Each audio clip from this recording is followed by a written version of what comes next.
अस्सलाम वालेकुम। मैं प्रोग्राम की सदारत के लिए डॉक्टर ज़हीर काजी साहब से दरख्वास्त करता हूँ कि वो स्टेज पे तशरीफ़ लें। हमारे आदिल अजीज़ मुश्ताक अंदुली साहब से दरख्वास्त करता हूँ स्टेज पे तशरीफ़ लाएँ। डॉक्टर मोहम्मद अली पाटन साहब से दरख्वास्त करता हूँ कि आए। हमारे न्यू मुंबई के एनसीपी के लीडर सलीम सालम साहब से दरख्वास्त करता हूँ स्टेज पे तशरीफ़ लाएँ। एडवोकेट मुबीन सोलकर साहब से दरख्वास्त करता हूँ कि वो भी तशरीफ़ लाएँ। और हाँ, डॉक्टर वसीम फुलकर साहब से भी दरख्वास्त करता हूँ कि तशरीफ़ लाएँ। और आए हुए सारे मेहमानों का मैं पुरतबाक इस्तकबाल करता हूँ।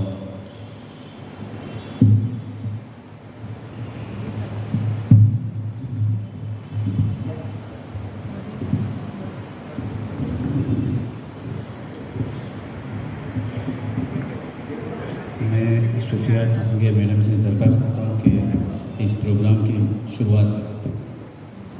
अस्सलाम वालेकुम वरहमतुल्लाहि वबरकातुहू। हम इस प्रोग्राम का आगाज़ करने जा रहे हैं। आप लोग काफ़ी देर से इंतज़ार कर रहे हैं, उसके लिए हम माज़रत चाहते हैं। अपर्णा मैम को मैं बुलाना चाहती हूँ ऊपर, और उनका इंट्रोडक्शन मैं आपको दे देती हूँ। वो महाराष्ट्र प्रदेश के वाइस वर्किंग प्रेसिडेंट है समाजवादी पार्टी से। अस्सलाम वालेकुम। आप सबका आज ईद मिलन का जो कार्यक्रम रखा है कोंकणी कम्युनिटी फोरम से की तरफ से, उसमें आप सबका स्वागत है। आपको बताना चाहती हूँ कि मैं भी खुद एक कोंकणी हूँ। मेरा नेटिव प्लेस मालवण है, उधर आना जाना तो रहता है। और अच्छा लगा आप सब लोगों से मिलके, और अब हम लोगों को एक साथ आके अभी बहुत कुछ काम करना है इसके ऊपर, क्योंकि इस फोरम को अपने को और बढ़ाना है, अपना कोंकण का नाम और बढ़ाना है, अच्छा करना है। इसके लिए अपने को एक साथ आना बहुत ज़रूरी है। इसमें ना ही मुस्लिम हो, हर रिलीजन के लोग अपने साथ जुड़े, ये मैं चाहती हूँ। अभी मटिन जी जो है उनसे भी मैंने वही बात की कि काफ़ी हिंदू लोगों को नहीं मालूम है इसके बारे में, तो उनको भी हम लोगों को जोड़ के लेने अपने फोरम के साथ। तो बस मैं और ज़्यादा कुछ नहीं कहना चाहती हूँ। मेरी बहुत सारी शुभकामनाएँ इस फोरम के लिए, और हम लोग आगे इसको बढ़ाएंगे। इसमें मेरा भी पूरा साथ रहेगा। थैंक यू, धन्यवाद। अब मैं डॉक्टर वसीम फुलकर साहब को बोलने के लिए 2 शब्द वो बोलें। अस्सलाम वालेकुम रहमतुल्लाहि व बरकातुहू। कोंकण कम्युनिटी फोरम की जानिब से मैं आप सभी का पुरतबाक इस्तकबाल करता हूँ। लाख शुक्र एहसान कि जिसने एक अजीम मकसद तहत हम सबको एक जगह जमा होने की तौफीक अता की। मेरे यहाँ कोकन इज़ अभी जैसे मैं बात कर रहा था सर से that we have strong belt Bengal से लेके till almost Goa, strong belt Konkan का बेल्ट आता है और एक से हीरे पड़े हुए यहाँ माशाल्लाह हमारे सामने हैं। बट एक कमी है, ये हीरे बिखरे हुए हैं। ऐसे प्रोग्राम्स मैं चाहूँगा कि बार बार हो जाए ताकि ये जो हीरे बिखरे हुए हैं ये सारे एक जगह आके एक बड़े से हार का शेप ले ले and we can do something for our beloved Konkan इंशाल्लाह। सो बहुत बहुत शुक्रिया आप सबका आने के लिए, जज़ाकल्लाह खैर। आपका शुक्रिया, लेकिन सिर्फ आप 2 ही लफ्ज़ बोले, थोड़ा और बोलते तो अच्छा लगता हमको। अभी मैं आगे जैसे वक्त की थोड़ी सी सबको जल्दी घर जाने की ये भी है, तो मैं चाहती हूँ कि डॉक्टर सोलकर साहब आ जाएंगे और आपके दो अपनी टीम के लिए, अपने कोकन के लिए। अस्सलाम वालेकुम रहमतुल्लाहि व बरकातुहू, respected members on the rice and my dear brothers and sisters.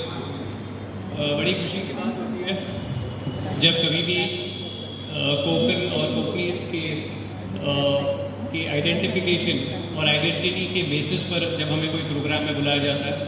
बड़ी अफसोस की बात है कि ऐसा लग रहा है कि नीचे लोग जो है वो कम है, स्टेज पे लोग ज़्यादा है। बट इट्स वेरी अनफॉर्चुनेट कि जैसे डॉक्टर साहब ने कहा कि हीरे बहुत सारे हैं, उनको हमें समेटना बहुत ज़रूरी है। तो I think it's high time we all get together. I don't know why we are in such less numbers, but it is indeed very disappointing.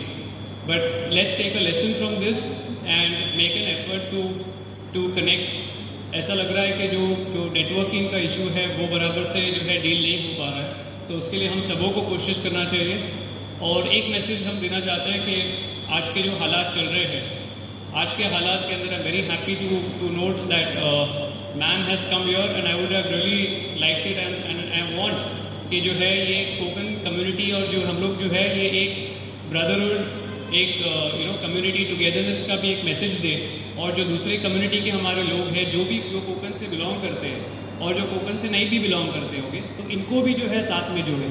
जैसे इन्होंने कहा हीरे हैं सब जगह और हमको उनको एक साथ समेटना है, तो वही हम चाहते हैं कि कोकनीज लोग को इसी तरह होना चाहिए। जैसे कहते हैं ना, be like diamonds, precious and rare, not like stones found everywhere.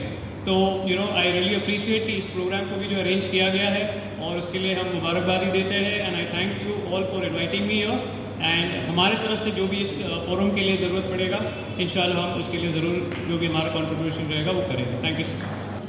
तो वक्त न लेते हुए मैं आगे ममता फाउंडेशन के प्रेसिडेंट नवी मुंबई से मैडम है ताहिरा सैयद जी को इनवाइट करती हूँ ऊपर स्टेज पे आके 2 बात बोलने के लिए। अस्सलाम वालेकुम वरहमतुल्लाहि वबरकातुहू।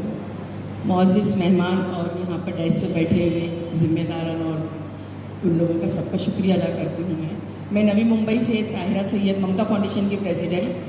मुझको यहाँ पर मतीन सर ने इनवाइट किए और बताया कि कोकन प्रोग्राम है, इसके लिए ईद मिलन का मैं इसमें यहाँ पर आई हूँ। लेकिन मैं सिर्फ इतना ही चाहती हूँ कि सिर्फ अकेले चलने से कुछ नहीं होगा। मैं बनकर चलोगे तो कभी आगे नहीं बढ़ोगे, हम बनोगे तो ज़रूर कुछ ना कुछ कर लोगे और हर एक की मुसीबतों के लिए आसानी हो जाएगी।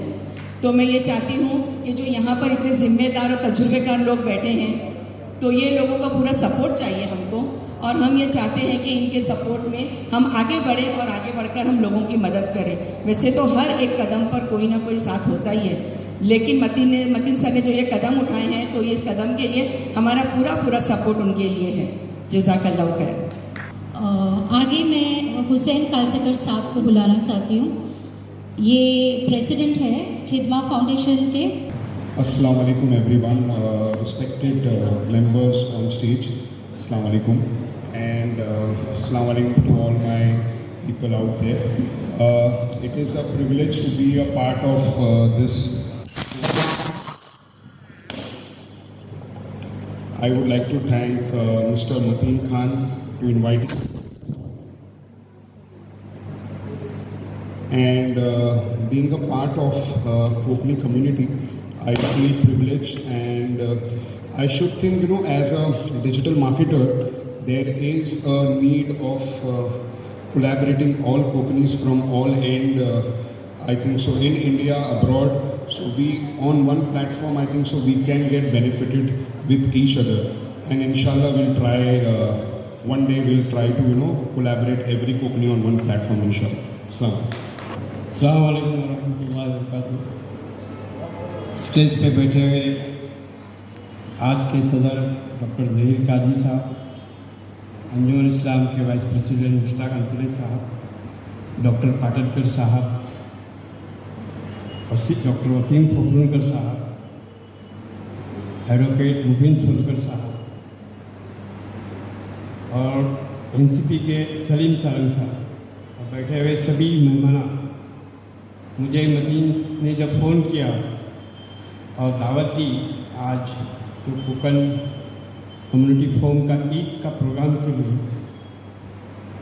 तो मैं अपनी तरफ से और मुमरा से मेरे सब पीस चैरिटेबल ट्रस्ट के लोग साथ में आए हुए हैं, उनकी तरफ से मुबारकबादी देना चाहता हूँ। खैर आज तादाद कम है, कुछ मिसकम्युनिकेशन हुआ है, लेकिन आगे मिलकर सबों ने इसको बढ़ाना है और अच्छे से अच्छे प्रोग्राम करने के लिए सब एकजा होकर काम करना। खुदा हाफ़िज़।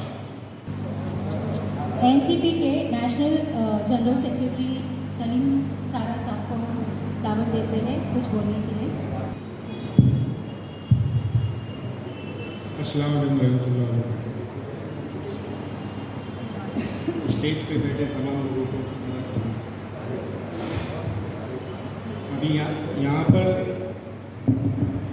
कुछ मेरे आइडल बैठे हुए हैं, अब्दुल्ला साहब है, जिनको देख के हमने अपनी सियासत शुरू की है।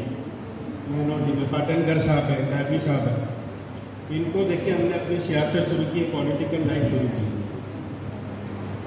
पॉलिटिकल लाइफ आप लोगों से दिखती शुरू की। शुरुआत मतीन ने जो की है, तादाद कम है, लेकिन इंशाअल्लाह आने वाले वक्त में ये तादाद बहुत बढ़ जाएगी। हॉल में बैठने की जगह नहीं होती। शुरुआत हमेशा छोटे से ही होती है। जैसे अभी पब्लिक कम है ना, तो इंशाल्लाह आने वाले वक्त में ये प्रोग्राम अच्छा हो गया है। अभी देश के हालात पे मैं थोड़ा बहुत बोलना चाहता हूँ, अगर आप लोगों की इजाज़त है। हालांकि ये हमारी ईद मिलान प्रोग्राम है, लेकिन इस वक्त देश के हालात पे बात करना बहुत ज़रूरी हो जाता है। पहले तो हमको देखना चाहिए कि जो टीवी में जो डिबेट होती है, जो हमारे मौलाना जो स्कॉलर जो जाकर टीवी पे डिबेट करते हैं, उनको रोकना होगा। ये जो स्कॉलर जो बात करते हैं, ये कहीं ना कहीं आरएसएस के हाथ में या बीजेपी के हाथ में जाके वो उनके पत्ते खेलते हैं। हमारे मजहब ने तो कभी सिखाया नहीं कि गैर मजहब को हमको गाली देना चाहिए या गैर मजहब को कुछ बोलना चाहिए। ये मौलाना लोग जब भी आप देखोगे ना टीवी डिबेट में, ऐसे कुछ टीवी डिबेट है जिसमें मौलाना लोग गैर मजहब को उस्काते, उनको गलत बोलते हैं, जो कि 80% पॉपुलेशन है गैर मजहब हमारे हिंदुस्तान में। हमारी मेजोरिटी, हम माइनॉरिटी में है, लेकिन हमारे माइनॉरिटी का नाम लेके मेजोरिटी की गवर्नमेंट बन जाती है। तो हम एक्चुअल देखा जाएगा तो हम मेजोरिटी है, हमारे नाम के बगैर कोई गवर्नमेंट नहीं बनती है।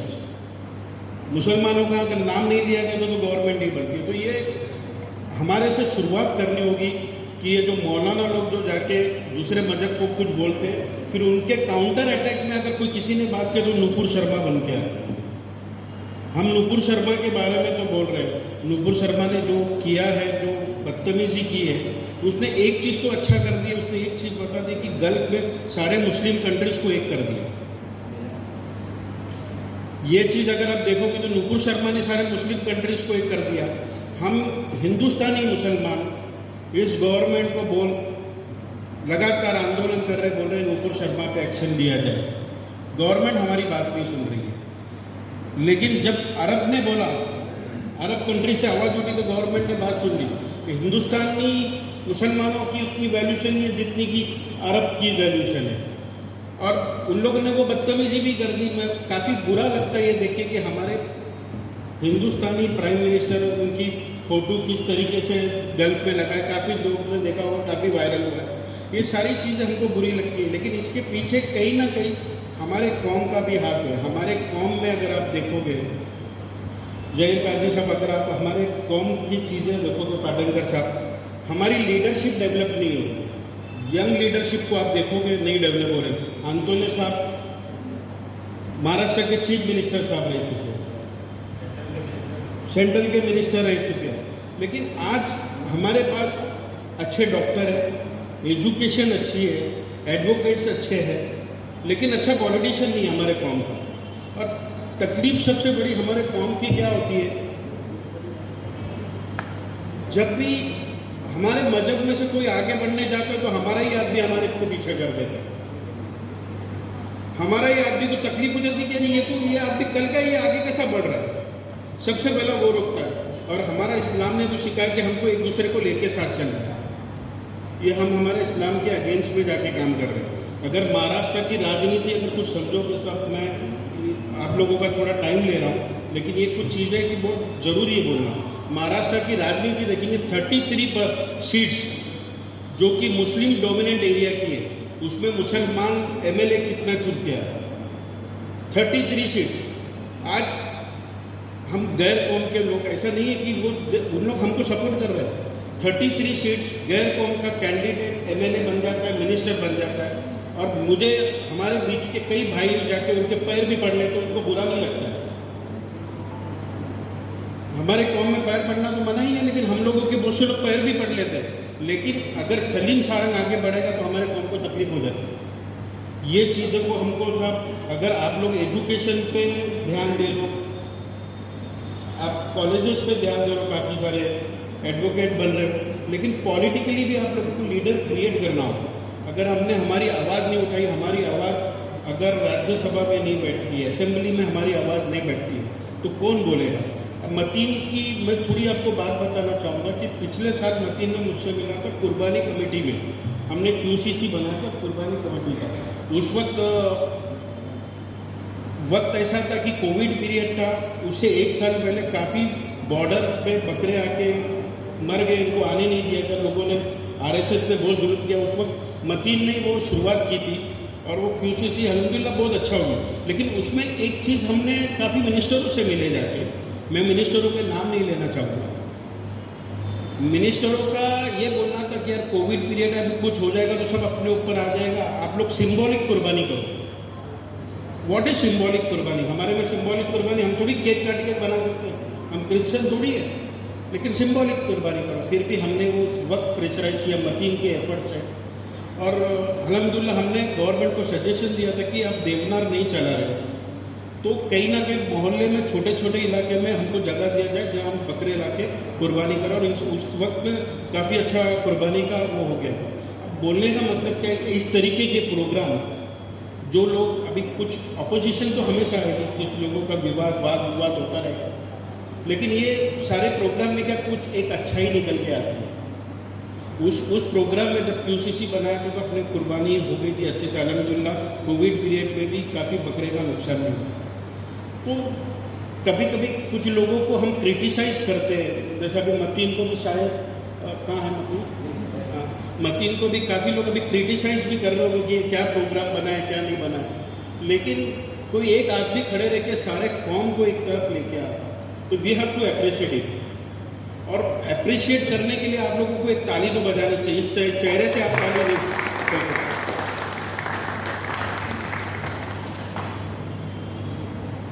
आज एक छोटी सी बात मैं आपको और कहना चाहूँगा कि बोलने का मौका पॉलिटिशियन को मिलता है तो अपने दिल की भड़ास पूरी निकाल देता है। और पर मुस्लिम आप देखेंगे मुसलमान ने एक आवाज़ उठाई, उसका घर गिरा दिया गया, बुलडोजर ने बुलडोजर चला दिया। आज जाट समाज आवाज़ उठाता है, फार्मर शेतकरी बैठ जाता है। आज स्टूडेंट, आज की तारीख में अग्निपथ जो आर्मी का है उसके ऊपर स्टूडेंटों ने काफ़ी आवाज़ उठाई, काफ़ी कुछ जलाया गया। क्या उनके घर पे बुलडोजर चलेगा? नहीं चलेगा। उसके पीछे रीज़न क्या है पता है? उसके पीछे एक रीज़न है कि हमारे कौम के लोग, हम लोग अपने लोगों को वेल क्वालिफाइड नहीं देते। मौलाना बैठ के कुछ, माफ़ करना कोई मौलाना साहब इधर होकर मेरी बात की बुरा लगे आपको, कोई फतवे दे देते, हमारे लड़के जाते नीचे कुछ मार तोड़ करते, पत्थर उठाते, उन पर केस बन जाता है। वो केस बनने के बाद उन बच्चों को बचाने नहीं जाता।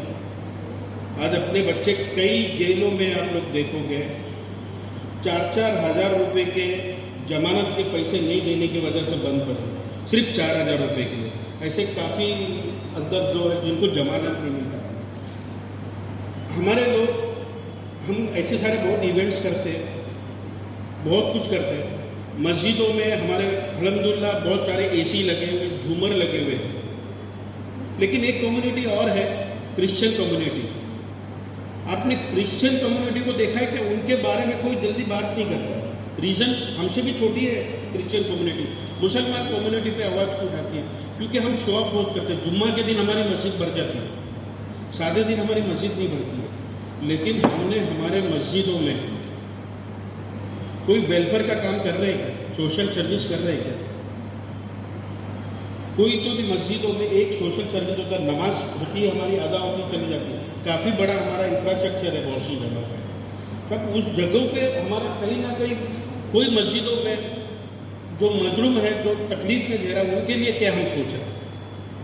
आज एयर कंडीशन लगी है बहुत सारी मस्जिदों में, उसमें नमाज पढ़ने वाला जो आदमी आता है जुम्मा के दिन नमाज पढ़ता है, उसके घर में भी खाने के ठिकाने नहीं है, लेकिन उसको हम एक टाइम में एसी की हवा जरूर देते हैं। लेकिन अगर हम लोग ने इस ऐसे डाइस में हम हमारे लोगों के बीच के जो गरीब तबके के जो लोग हैं या सोशल सर्विस पे हम ध्यान देंगे, हमारे मस्जिदों को अगर हम कन्वर्ट करेंगे कि सोशल सर्विस के ऊपर, हालांकि ये बहुत मुश्किल चीज़ है, बहुत सारे इस पर डिबेट हो सकते हैं, लेकिन कहीं ना कहीं हमको शुरुआत करनी पड़ेगी इन चीज़ों को।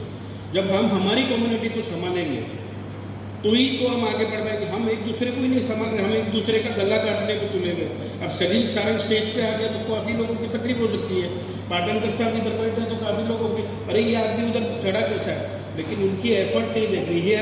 Everyone has to appreciate him, उनको अप्रिशिएट करना चाहिए।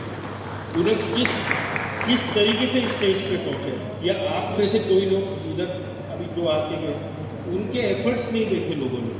तो अंदुल साहब, आप जो बोल रहे कि कहीं ना कहीं हमारे पॉलिटिक्स का जो अभी आपके रत्नागिरी आपके पूरे जिले का जो हाल है, लेकिन साहब कैसा है कि आप लोगों को खड़ा होना पड़ेगा, आप लोगों को लीडर डेवलप करने पड़ेंगे। हमारे कौम के आपने अच्छे डॉक्टर बनाए तो आपको अच्छे पॉलिटिशियन बनाने पड़ेंगे, जो हमारी आवाज़ बनेगी और हमारी आवाज़ उठाने वाले लोग बनेंगे। जब तक हम आवाज़ असेंबली में नहीं उठाएंगे ना, फिर रोड वाली पत्थर मारने वाली आवाज़ नहीं चलेगी। हम हमारे बच्चों को क्या सिखा रहे, पत्थर मारो, ये बस तोड़ो, ये नहीं।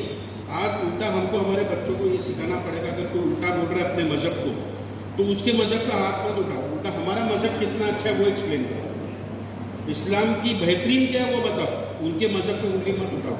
ये मेरी छोटी सी बात, तो छोटी नहीं बहुत काफ़ी लंबी होगी, बात बोल के मैं खत्म करता हूँ। शुक्रिया था आप लोगों का बहुत बहुत।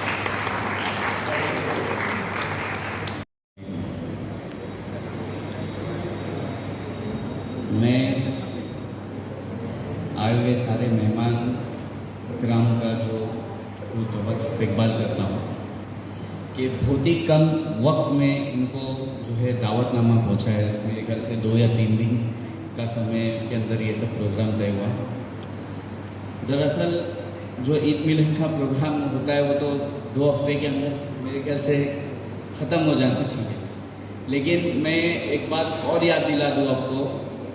डॉक्टर साहब, जो 2020 में हमारा वर्ल्ड कोकन डे हुआ था, तो मुझे अभी भी याद है वो ईद मिलन का प्रोग्राम भी 1.5 महीने बाद हुआ था। तो वो भी कोशिश करके हुआ, और बड़ी बरसात में हॉल माशाल्लाह ऐसे ही भरा हुआ था। अभी भी मैं सोचा कि कम वक्त है, ज़्यादा लोगों को कैसा बुलाना, क्या इतनी हिम्मत नहीं हो पाई। डॉक्टर साहब ने हौसला अफजाई किए और डॉक्टर मोहम्मद अली पाटनकर साहब ने हौसला अफजाई किए, बोले आप करो। तो मैं देखा कि इतने बड़े बड़े लोग आ गए, तो माशाल्लाह जो है प्रोग्राम तो माशाल्लाह अच्छा कामयाब दिख रहा है। और चेयर में भी शायद एक्स्ट्रा चेयर लगा के भी 1-2 बचे। तो कहना ये है कि हमने 2020 में प्रोग्राम किया, वर्ल्ड कोकन डे किया, काफ़ी लोगों को जोड़ा, और एक सिलसिला जो चालू रहा, लेकिन लॉकडाउन के वजह से जो है नहीं हो पाया, आगे सिलसिला रुक गया, कहीं और वजह से रुक गया। तो डॉक्टर साहब का अक्सर कहना रहता है कि आप कुकनियों को जोड़ो, तो मैं बोला चलो फिर से वापस से एक मरतबा शुरुआत की जाए। तो ये प्रोग्राम जो ईद मिलन का प्रोग्राम शुरू है, अभी इंशाल्लाह इसके बाद और भी 2-2 महीने के बाद जो है जुड़ने की तरतीब लगी रहेगी, ताकि हम इसमें सब में एक पूरी प्रोग्राम के अंदर एक बड़ी बात बता दूँ आपको, जो डॉक्टर मोहम्मद अली साहब पाटनकर साहब का जो एक विज़न है, एम है उनका, हमेशा मुझे ये कहना है कि आप हमारे कोकन सूबा बहुत ही बड़ा नहीं है, छोटा है, ज़्यादा बड़ा नहीं है, उसके अंदर आप 4 डिस्ट्रिक्ट है, उसके अंदर जितने तालुके हैं, जितने घर हैं, उसकी लिस्ट बनाओ, ताकि हम उस गांव के अंदर, हर गांव, अभी कोई गांव का समझो एक मिसाल के तौर पे चिपलून के अंदर मसला हो गया, बारिश का जो पानी हो गया आया था, डैम हट गया था और उसके वजह से जो बहुत बड़ा मसला, छोटा मसला नहीं कि कई हज़ार घर का नुकसान का, लेकिन हमने देखा पूरा बॉम्बे टूट पड़ा था वहाँ पर माशाल्लाह। मतलब ऐसी उसमें ये हालात वालों को बहुत बड़ा तमाचा था कि हिंदू मुस्लिम की बात करते हैं, लेकिन हमारे महाराष्ट्र के अंदर महाराष्ट्र ने वो चीज़ करके दिखाई कि हमारे इधर जातिवाद नहीं है। मैं इस बात को लेके महाराष्ट्र के अंदर बहुत ही खुश, मतलब हमारी खुशकिस्मती समझता हूँ कि हम ऐसे कोकन सूबे के अंदर जो है पैदा हुए और जो है उसमें खिदमत करने का मौका मिला। बात असल जो चिपलून के हालात के ऊपर एक मिसाल थी कि अगर हमारे पास एक अम्ब्रेला होता तो अलग अलग गाड़ियाँ अलग अलग जगह पे, और मतलब जो तकसीम करने का वक्त था तो बहुत मतलब जहाँ पानी पहुँचना था हमारे, हालांकि सबकी नीयत साफ और सबने दिल खोल के खिदमत की। मैं तो देखा कितने लोग तो वहाँ जाके बस गए थे कि मुंबई से माल मंगाए और तकसीम करें। अगर एक अम्ब्रेला होता तो कई तरीके से एक फटाफट जो है काम होता। तो डॉक्टर साहब की यही सोच है कि कैसा ना कैसा जो सिंधुदुर्ग से लेकर मुंबई ठाणा सारे डिस्ट्रिक्टों के अंदर और सारे तालुकों के अंदर हमारा एक एम, कहाँ पर भी ज़रूरत है एक कॉल के अंदर पूरा काम हो जाना चाहिए। तो इसके ऊपर भी मेहनत कर रहे हैं, इंशाल्लाह वो भी आपको जो है इस साल के अंदर मेहनत कर करके पूरा रिजल्ट नंबरों के साथ आ जाएगा, ताकि किस गांव में कितनी बेवा है, कितने यतीम है, कितने गरीब हैं, ताकि बेवा हम बोलते हैं हमारे ये गांव में बेवा है, हम रमज़ान में उसको ज़कात पहुंचाते हैं, अल्हम्दुलिल्लाह 3 महीने के बाद वो बेवा का फिर तकाज़ा आता है, बेटा वो मसला ऐसा है। तो ये मसला क्यों है? क्योंकि उसको उसके 3 महीने या 4 महीने तक के मतलब उसका हो जाता है, आगे फिर अगर हमारा एक सेंट्रल अच्छे से काम करे तो बेचारी वो घर में इबादत ही करेगी, बाहर आने की ज़रूरत ही नहीं रहेगी, वो भी दुआ करेगी कि ये तंजीम को और अल्लाह तरक्की दे।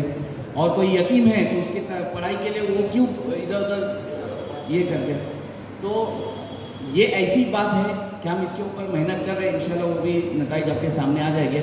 दूसरी बात ये है कि अभी जैसे ये ईद मिलन का प्रोग्राम है, आगे चल के हम लोग सब मिलकर आगे जो है कोकन के अंदर किस तरह काम किया जाए, उसके ऊपर हम डॉक्टर ज़हीर काजी साहब है, डॉक्टर मोहम्मद अली पाटनकर साहब है, मुशरक अंतुले साहब है और सलीम भाई है और हमारे एडवोकेट मुबिन सोलकर साहब है, वो आपको दिखने रहे लेकिन वो उनकी खिदमत में हमेशा देखते रहता हूँ। बेचारे कहीं बुलाए और कहीं मसला रहा वो आके अपनी एडवाइस देना, अपना खिदमत जो भी रहता है वो हमेशा हाजिर रहते हैं।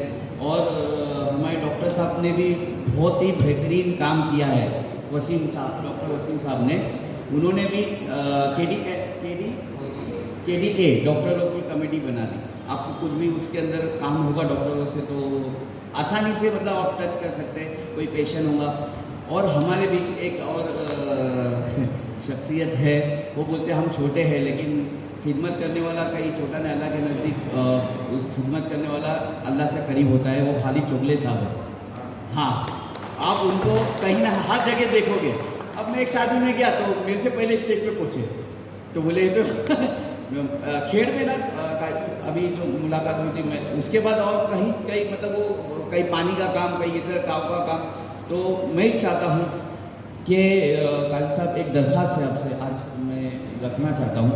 हमने फोरम बनाया है और ये इसकी मिसाल मकसद ये है कि हम देखते हैं कि मेमन जमात के अंदर इकबाल मेमन ऑफिसर साहब को सब जानते हैं, वो कैसा एक अम्ब्रेला में काम हो रहा है।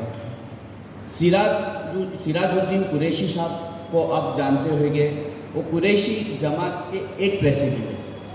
अभी कुरैशी जमात के प्रोग्राम में हमें सलीम सारंग साहब भी थे, उन्होंने मिनिस्ट्री वहाँ पर जो मिनिस्ट्री के लोग लाने थे उनकी जिम्मेदारी गुरबल साहब और वो शेख साहब क्या नाम असलम शेख साहब वगैरह सब उनके बुलाने पे आए थे।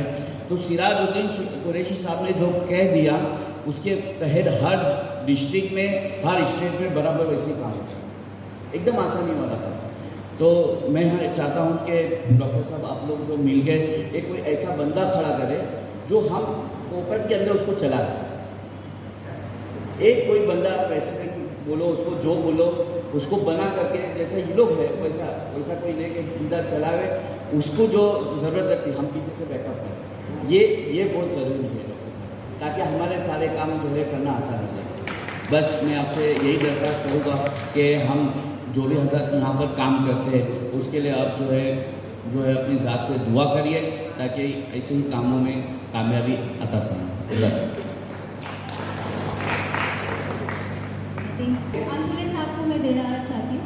अंतुले साहब को मैं आवाज़ दे रही हूँ, प्लीज़ आप लोग हमारी हौसला अफजाई कीजिए और हमको राह दिखाइए कि हमको आगे और कैसे काम करना है।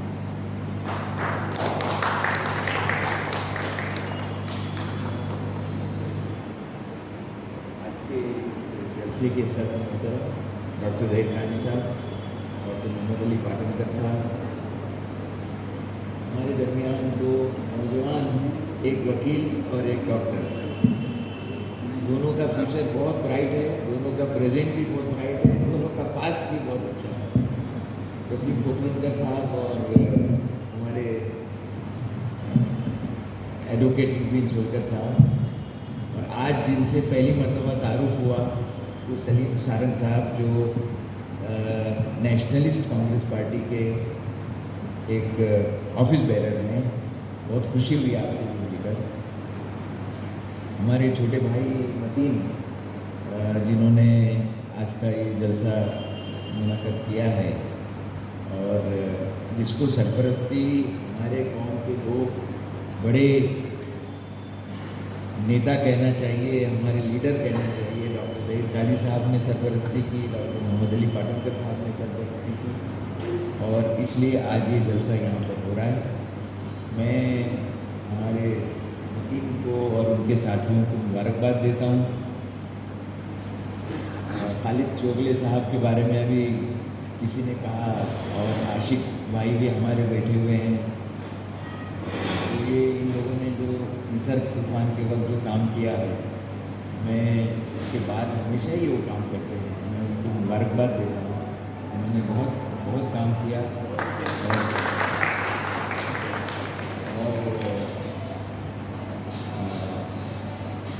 डॉक्टर पाटनकर साहब का और ज़हीर काजी साहब का तो फैज़ आम है। इतने सालों से उन्होंने जो है वो कौम की जो खिदमत की है उसके लिए भी हमने उन दोनों को सराहना चाहिए। तो मैं आप सब लोगों से चाहूँगा, असल में हमारे नौजवान साथियों ने बहुत अच्छी बात कही। क्या कहा उन्होंने कि ये शुरुआत है और इस शुरुआत के वक्त बहुत कम लोग यहाँ पर मौजूद हैं और इंशाअल्लाह आगे चलकर ये कारवां जो है वो बढ़ता जाएगा और बहुत सारे लोग इसमें शामिल होंगे। बहुत अच्छी बात है। और लेकिन मेरा ख्याल ये है डॉक्टर साहब कि जो काम कम तादाद में कम लोग मिलकर करेंगे वो ज़्यादा भीड़ हो जाने के बाद नहीं होगा। और ये मैं बहुत तजुर्बे की बातें बता रहा हूँ, इसलिए कि एक होमोजीनियस, जिसको अंग्रेज़ी में लफ्ज़ है कि एक ख्याल, हम ख्याल लोग उसको कहते हैं उर्दू में, हम ख्याल लोगों का एक ग्रुप बनना चाहिए और हम ख्याल लोग मिलकर उसको इतना मजबूत बनाएं कि अगर कोई दूसरे ख्याल का आदमी उस प्रोग्राम को या उस मूवमेंट को या उस जिद्दोजहद को फेल भी करना चाहे तो उसकी हिम्मत नहीं होती। क्योंकि मैंने देखा है कि 4 साल पहले जब कोकन वर्ल्ड डे हुआ, उसकी मीटिंगें जो है वो अंजुमन इस्लाम के डॉक्टर ज़हीर काजी साहब की सदारत में उन्हीं के चेंबर में, उन्हीं के ऑफिस में होती थी और बहुत सारे लोग उसमें जुड़ गए थे और वो इतना शानदार प्रोग्राम हुआ। डॉक्टर ज़हीर काजी साहब ने उस वक्त अंजुमन इस्लाम का पूरा ताउन, साबू सिद्दीक पॉलीटेक्निक का ग्राउंड जो है वो अब ये पैसे की बात करना ठीक नहीं है, लेकिन फ्री ऑफ चार्ज दिया और ये कहकर दिया था कि एक अच्छा एफर्ट होगा तो ये अच्छा एफर्ट जो है उसको हम अंजुमन जो है वो सपोर्ट करेगी और ये ऐसा अच्छा एफर्ट कोकनी करेंगे तो भी हम उनको सपोर्ट करेंगे। और नहीं वो तो मैं उनके बारे में नहीं कह रहा हूँ, उन्होंने क्या कहा वो कह रहा हूँ। उन्होंने कहा था उस वक्त कि कौम की खिदमत करने के लिए, कौम के लोगों को आगे लाने के लिए, उनको एकजा करने के लिए जो भी ग्रुप कोशिश करेंगे, उसमें अगर ये ग्रुप कोकनियों का है, उन्होंने कोशिश की, कल को हमारे मेमन भाई अगर तैयार हुए कुछ करने के लिए तो हम उनको भी सपोर्ट करेंगे। क्यों उत्तर भारतीय अगर करेंगे तो हम उनको भी सपोर्ट, क्योंकि अंजुमन जो है वो सबकी है। और मैं 13-14 साल से डॉक्टर साहब प्रेसिडेंट हैं और उनकी टीम का मैं एक मेंबर हूँ और उनके साथ काम करता हूँ, तो मैंने देखा है कि तकरीबन सभी लोग, चाहे वो मेमन हो, चाहे वो बोहरा हो, चाहे वो इस्माइली बोहरा हो, चाहे वो दाऊदी बोहरा हो, चाहे वो इसना अशरी शिया हो, यूपी वाले हों, सभी अंजुमन में जो है वो मौजूद हैं, शामिल हैं और डॉक्टर साहब के सदारत में वो काम कर रहे हैं। अब सवाल ये पैदा होता है, आप दो नौजवान बैठे हुए हैं, इसलिए मैं पूछ रहा हूँ कि अगर आप दोनों ने जो बात कही, क्या कहा आपने कि हमने आगे बढ़ के इससे बड़े पैमाने पर काम करना चाहिए। इससे बड़े पैमाने पर काम कैसे होगा? इसलिए नहीं हो रहा है क्योंकि अंजुमन में अगर सारे के सारे लोग एकजा होकर काम कर रहे हैं और किसी को कोई प्रॉब्लम नहीं है, तो हम सब कोकनी होते हुए भी हमको क्यों प्रॉब्लम है? और हम क्यों तलाश कर रहे हैं कि भाई वो आदमी क्यों नहीं आ रहा है हमारे साथ, ये आदमी क्यों नहीं आ रहा है, ये आदमी क्यों नहीं आ रहा है? तो हम एक कोकन के 4 ज़िले जो थे, पहले 3 ज़िले थे, तो अंदुले साहब ने एक चौथा ज़िला बनाया सिंधुदुर्ग, फिर आज एक पालघर भी ज़िला बन गया, तो कोकन के 5 ज़िले हो गए। तो पूरा हिंदुस्तान अंजुमन में यकजा हो सकता है, लेकिन 5 ज़िले के लोग यकजा क्यों नहीं हो रहे हैं? क्या प्रॉब्लम है? तो ये हमको ये सोचना पड़ेगा। और अगर हमारा बात करने का लहजा जो है वो अगर हम नरमी से बात करेंगे, हम इख्तिलाफ करना भी है तो हम इख्तिलाफ करते वक्त सामने वाले की इज्जत करके इख्तिलाफ करेंगे, हम उसको नीचा दिखाने के लिए इख्तिलाफ नहीं करेंगे, तो हम शायद एकजा हो सके। लेकिन हमारी मुश्किल ये है कि हमारे बहुत सारे दोस्त और भाई कि जो हमारे साथ मिलते जुलते हैं, हम उनके साथ बैठते उठते हैं, लेकिन उनका लहजा ऐसा होता है, डॉक्टर साहब माफ़ करना, कि वो सामने वाले को करीब आने नहीं देते। आज अंजुमन की कामयाबी का राज अगर कुछ है तो ये है कि डॉक्टर ज़हीर काजी साहब ने अपने सर पर 5-10 किलो की बर्फ़ की लादी, जिसको हम बोलते हैं ना सिल्क, वो सर पे रखी है। हाँ, और वो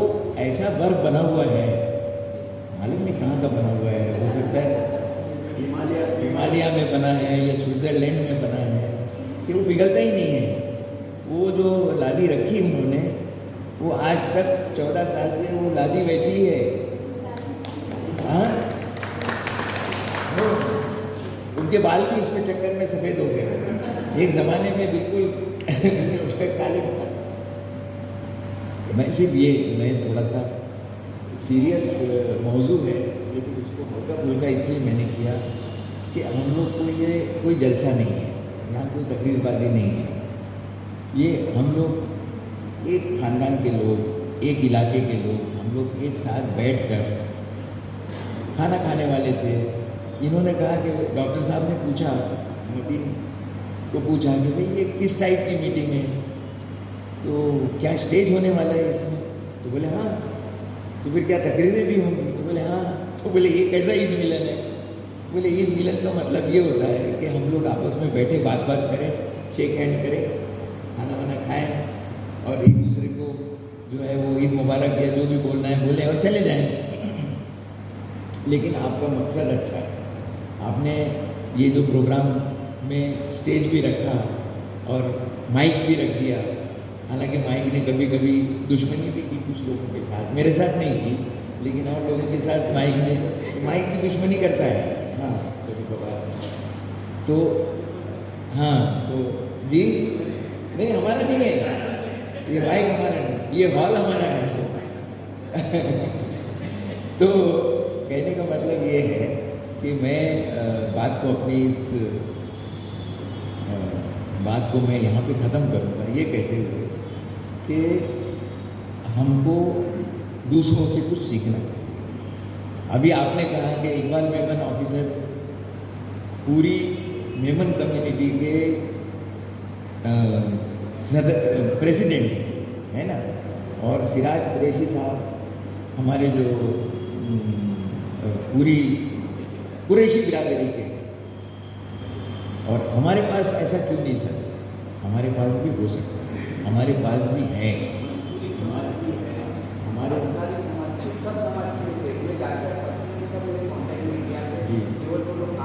जी मैं यही बताना चाहता हूँ कि वो लोग इंडिया के लेवल पे काम कर रहे हैं। हमको तो इंडिया के लेवल पे जाना ही नहीं है। हमारे 5 ज़िले मिलकर भी काम होगा तो भी बहुत कुछ होगा। Border of Gujarat to border of Goa, Charoti से लेके बांदा, तो ये हम इतनी बॉर्डर को, जो 700 किलोमीटर की बॉर्डर है, उसको हम संभाल नहीं सकते। हमारा जो किनारा जो है ना, समंदर का किनारा जो हमको नसीब हुआ है, अल्लाह ताला ने हमको दिया, जो न यूपी वालों को नसीब है, न बिहार वालों को है, न किसी और को है, वो हमको मिला है।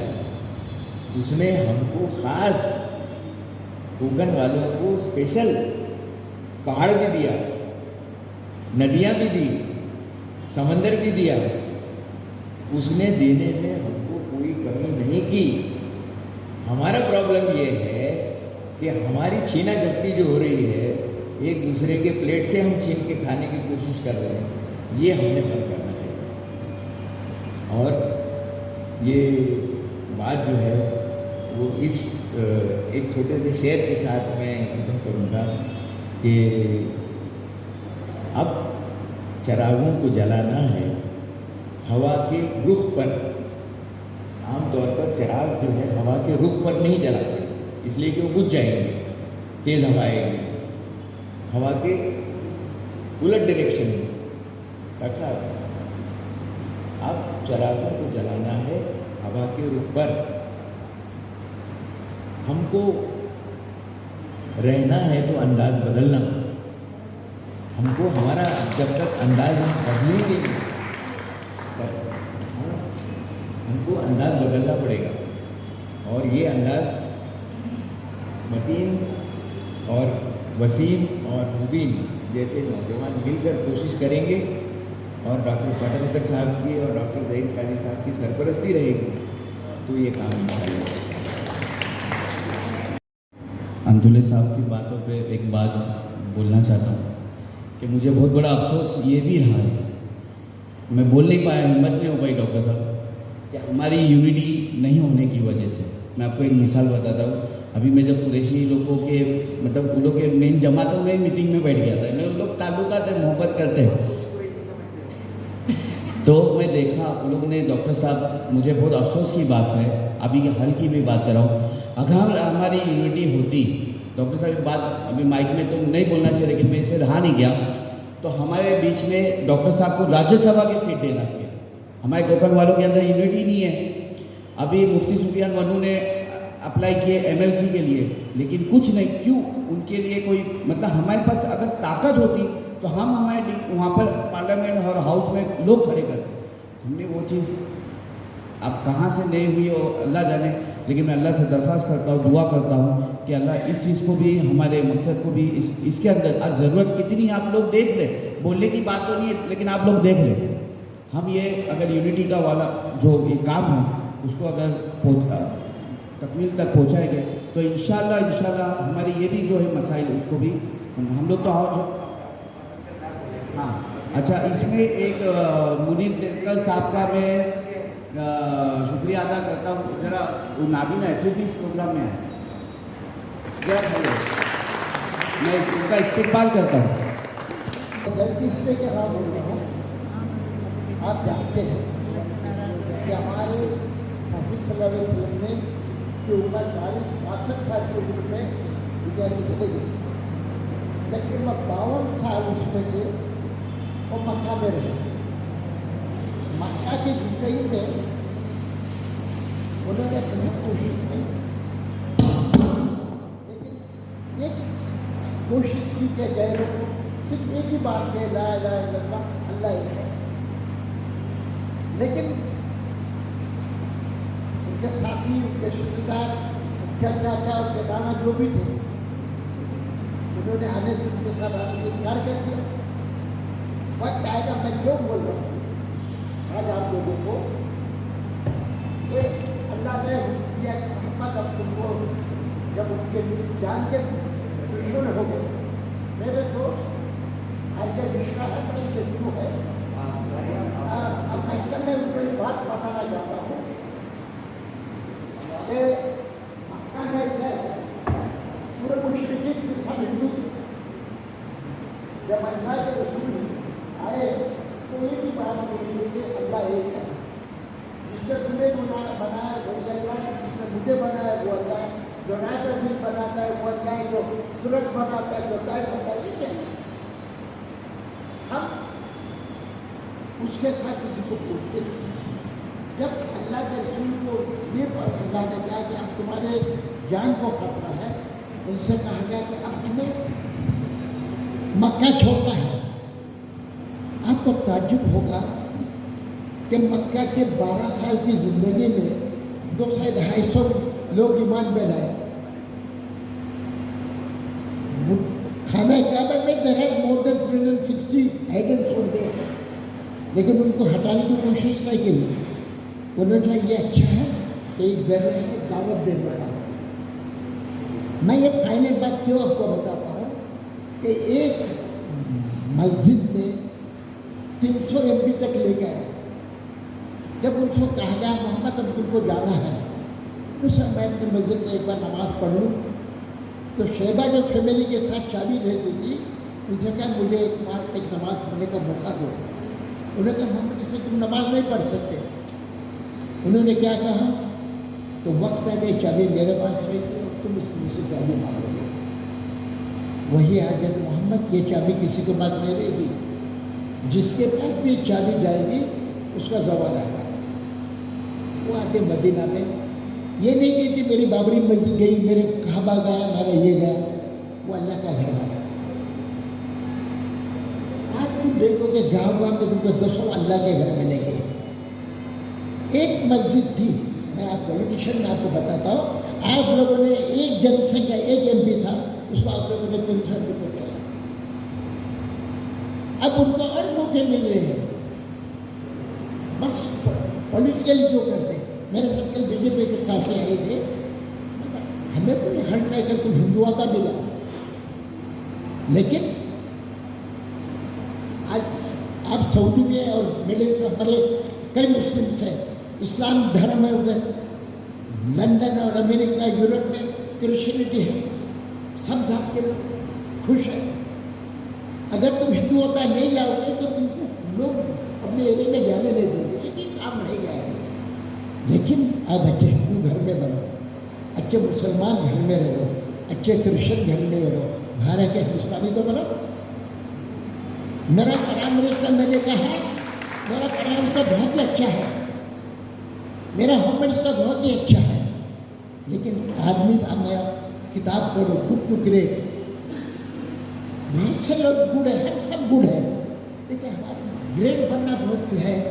मैं मेरे प्राइम मिनिस्टर को बोलूँगा, लेकिन इसी लेवल ऑफ अब्राहम लिंकन, इसी लेवल ऑफ नेल्सन मंडेला, इसी लेवल ऑफ क्लिंटन के ग्रेट, उनको सब काबिलियत के लिए बनने की मैं हमको यही मैंने कहा कि तुम हिंदुस्तानी बनो, तुम बीजेपी के प्राइम मिनिस्टर बनो। हमारे अमित शाह से कहो कि तुम इधर ले लो, हमारे पहले तो होम मिनिस्टर उनके लेवल पे आ जाओ, वी कॉल यू ग्रेट। लोगों से कहता हूँ, फिर उनसे कहा मुसलमानों को कुछ मत दो, लेकिन इनका हक तो दो। क्या तुमने सब हिंदू को घर दिए? क्या तुमने सब हिंदू को तालीम दिए? क्या सब हिंदू की तुम लेखा में सुधारोगे?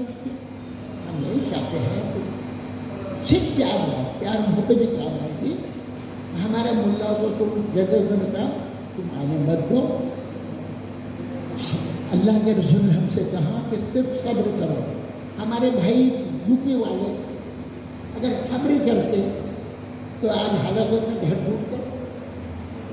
इस्लाम ने कभी कहा है 65 साल की उम्र में उन्हें एक और कभी नहीं कहा, कोई तकलीफें दी थी, लेकिन उन्होंने सब के सब कोई बात कही हमारे इतिहाद के लिए और सब्र के लिए।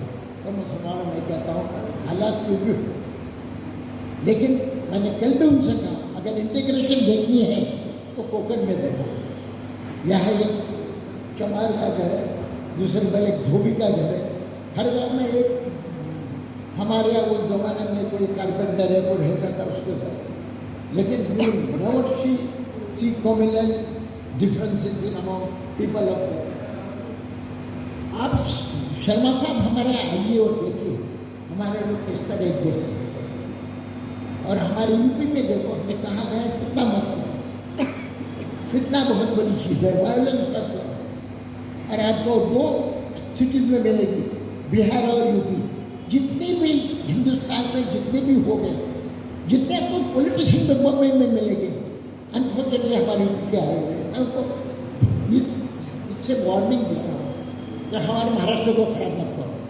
तुमको जाना तो तुम्हें बहुत काम करने का होगा, उधर तक जाओ, लेकिन जहाँ हमारा जो सुकून है, जो हमारे प्यार मोहब्बत है, उसको खराब होगा। अल्लाह हाफ़िज़।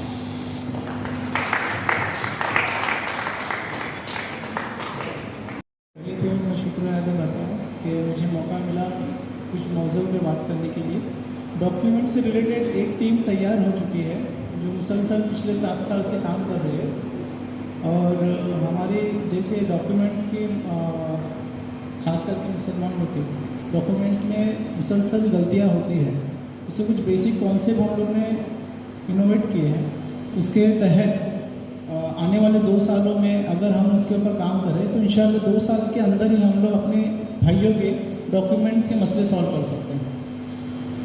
मेन मसला क्या है, एक बाप की 4 औलाद और 4 औलाद के नाम अलग अलग चलते हैं और फादर ने कभी शेख खान कुछ यूज़ किया नहीं, पता नहीं चलता, लेकिन बच्चे लोग अलग अलग दिशा में चले जाते हैं।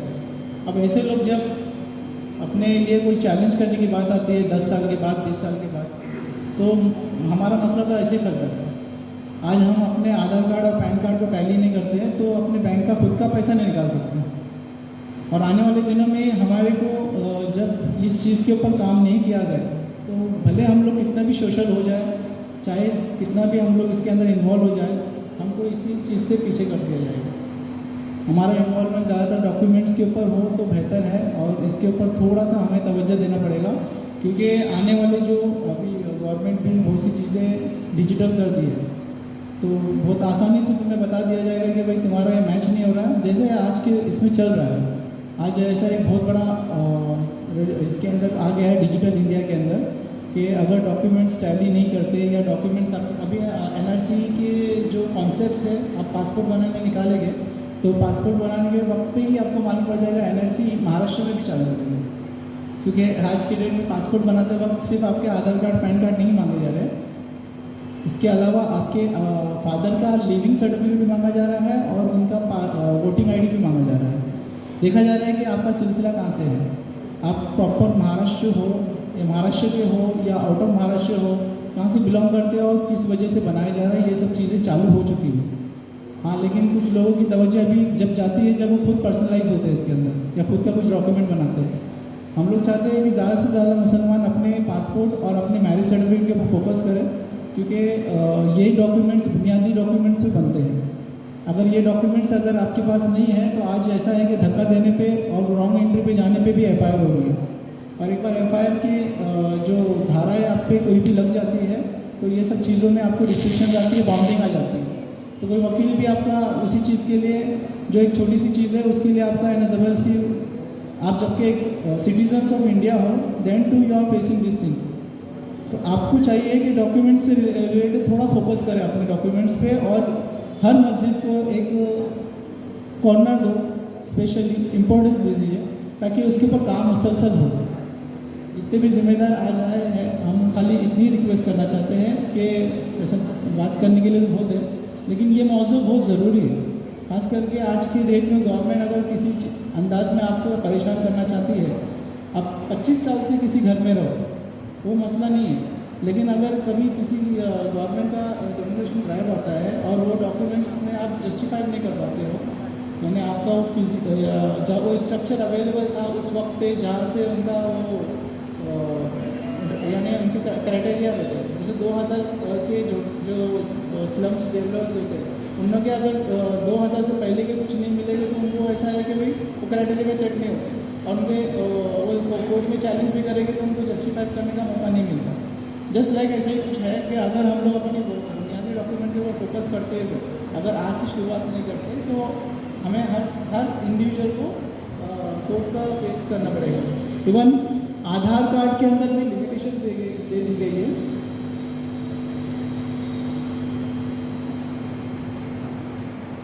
आधार कार्ड के अंदर भी एक लिमिटेशंस दे दी गई है कि लाइफ में सिर्फ एक बार ही आप आधार कार्ड के अंदर डेट ऑफ बर्थ चेंज कर सकते हैं। अपने नाम की भी लिमिटेशन दे दी है कि सिर्फ और सिर्फ 2 टाइम ही आप अपने आधार कार्ड के अंदर अपडेशन कर सकते हैं। तो ऐसी कुछ चीज़ें और बॉन्डिंग्स आ रही है डॉक्यूमेंट्स के अंदर, और जिसने अभी जो लिंक नहीं किया, जो लिंक करने जा रहा है, अभी पेनल्टी के साथ उसकी सब ऑब्जर्वेशंस हो रही है। तो बस ये मुद्दे के ऊपर मैं बात करना चाहता था कि प्लीज़ इसके ऊपर फोकस करें, अपनी मस्जिद को मरकज़ बनाएं और मरकज़ बनाते हुए अपने भाइयों के डॉक्यूमेंट के ऊपर तवज्जो दो, क्योंकि ये भी एक बहुत बड़ी जिम्मेदारी है और हमारा फ़र्ज़ बनता है कि अपने भाइयों को आने वाली मुसीबतों से बचाएं। शुक्रिया। अल्हम्दुलिल्लाह।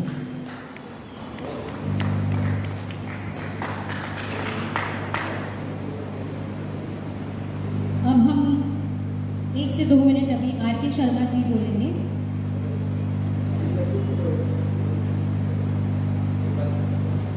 उसके बाद हम इंशाल्लाह फेलिसिटेशन का प्रोग्राम स्टार्ट करते हैं और उसके बाद हमारे जो आज के प्रोग्राम के सदर साहब हैं डॉक्टर काजी साहब का लास्ट में स्पीच होगा और उसके बाद हम सब नीचे जाएंगे खाना खाने के लिए। दुआ भी होगी, सॉरी गलती हो गई, दुआ भी है, दुआ के बाद फिर हम नीचे जाएंगे खाना खाने के लिए। मैं समझ रही हूँ वक्त का थोड़ा कोऑपरेट कीजिए, मैं समझ रही हूँ थोड़ा गर्मी भी है। बिस्मिल्लाहिर्रहमानिर्रहीम। ख़वातीन व हज़रात, अस्सलाम अलैकुम।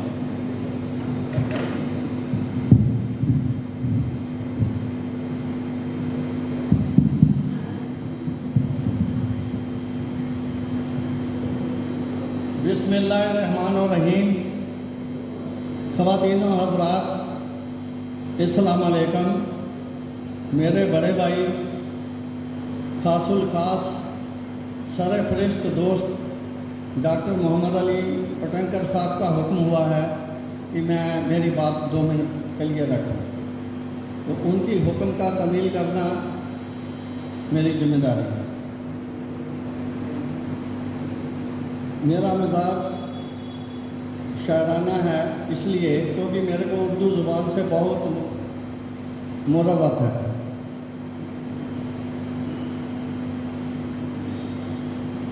इब्ने आदम हूँ, मुझ में भी कुछ ऐब हैं, जिक्र कीजिए मगर रूबरू कीजिए।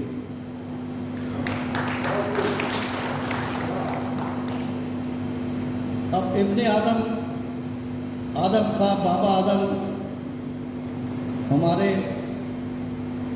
कायनात पूरी दुनिया के पहले इंसान थे। तो उन इस बात की रूह से हम सब भाई बहन हुए। मेरे एक हिंदू दोस्त ने पूछा, या मुस्लिम भाईचारा की बात करते हो, हमारे भाई कैसे थे? मैं कहा क्यों नहीं, कहते सबूत दो। मैं क्या भी देता हूँ, मैं कहा मेडिकल सबूत भी देता हूँ, साइंटिफिक सबूत भी देता हूँ। मैं क्या, जो इंडिया के मुस्लिम हैं उनका डीएनए और किसी भी हिंदू का डीएनए मेल करके देख लो, 99.9% सेम मिलेगा। अरब कंट्री के कोई मुस्लिम का और किसी हिंदू का डीएनए मेल करके देख लो, बहुत ही कम मिलेगा। तो वो चुप हो गया। तो मैंने बोला भी देखो, ये हमारे भाई बहन तो हैं ही, इसमें कोई शक नहीं है, लेकिन कुछ तकसीमी नवैयत के लोग, कुछ बंटवारे की, हर बात को बंटवारे में लेने वाले लोग, जो दोनों तरफ हैं और ज़्यादा नहीं है, 1-2% ही है, इधर भी 1-2%, उधर ज़्यादा नहीं है। और वो कभी कभी हम 98%, 99% वालों के ऊपर हावी हो जाते हैं। तो मेरा सभी को पैगाम, सभी को दरख्वास्त ये है कि ऐसे जो अनासर हैं, दोनों तरफ वाले, इनसे थोड़ा बच के रहिए, संभल के रहिए। मेरा पैगाम मोहब्बत है, जहाँ तक पहुँचे।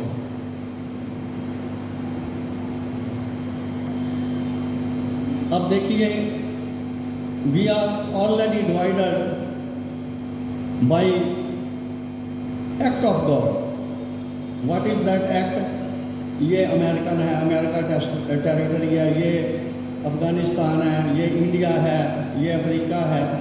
तो टेरिटोरियली वी आर डिवाइडेड।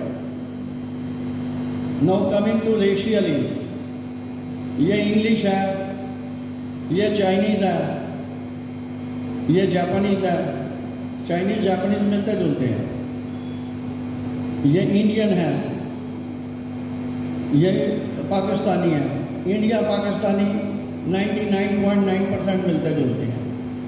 हम इंडिया से बाहर चले जाएं, हमारी एक ही पहचान है, ये हिंदू है या मुस्लिम है, ये पहचान नहीं है। They are Indians. हमारी एक ही पहचान है, they are Indians. Already we have been divided, and now we are further creating a wrongful decision, a wrongful division by our own act. How so?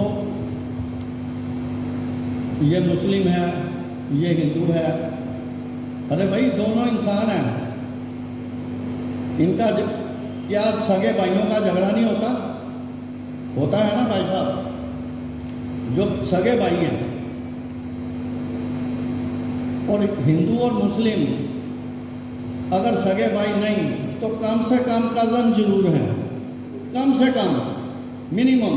वो कैसे? आपके दादा के दादा के दादा, मेरे दादा के दादा के दादा, या तो वो सगे भाई थे या कज़न थे। वो कन्वर्ट हुए। कन्वर्ट भी क्यों हुए? हमारे धार्मिक गुरुओं की गलतियों से। I should use A harsh language, अब उनकी बेवकूफ़ियों से। अगर वो ऐसी गलतियाँ, बेवकूफ़ियाँ ना करते तो ज़रूरत ही नहीं थी। उन्होंने ज़रूर की होंगी, 100%।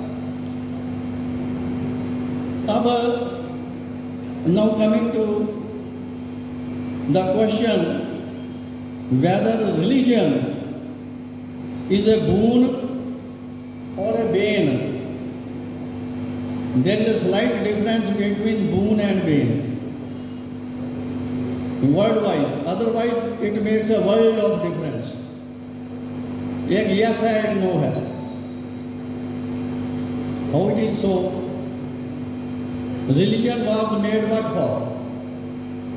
For benefit of humanity. Unfortunately,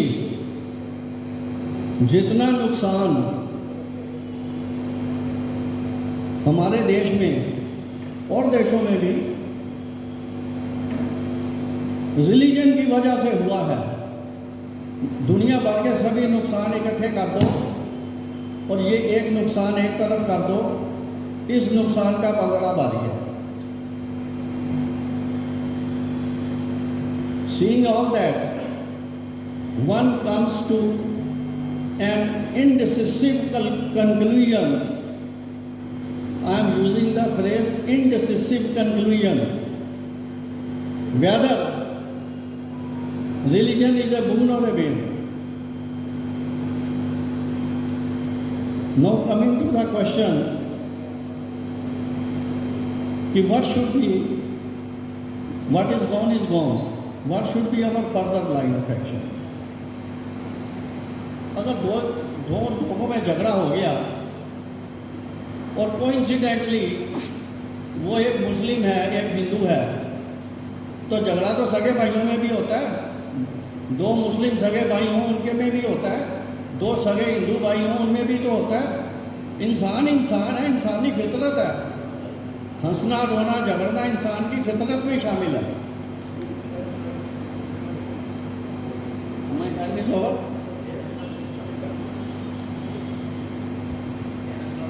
तो जब हमें हुक्म हुआ है कि इसको कंक्लूड किया जाए, तो बाबाजा शायराना मिजाज आपकी इजाज़त से एक शेर पढ़ रहा। जिंदगी से बड़ी सजा ही नहीं, और क्या जुर्म है पता ही नहीं,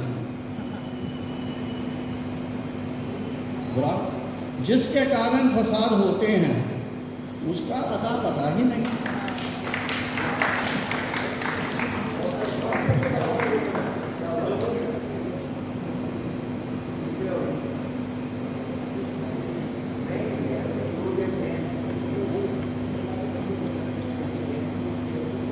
अल्लाह के रसूल के बारे में मैं इतना ही अर्ज कर सकता हूँ, है काबिले एहतराम दुनिया में जितने लोग,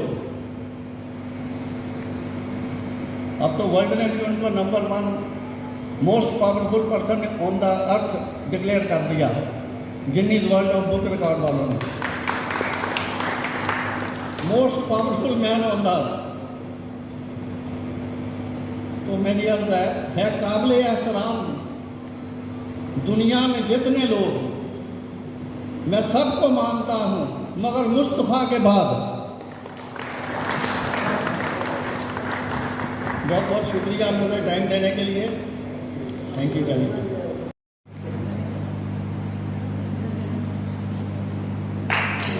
जोर से और भाई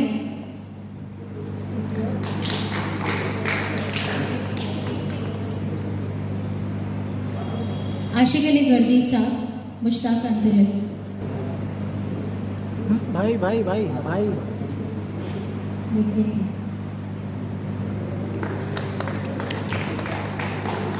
मोहम्मद अली पाटलकर साहब के लिए अताउल्ला अनवारी,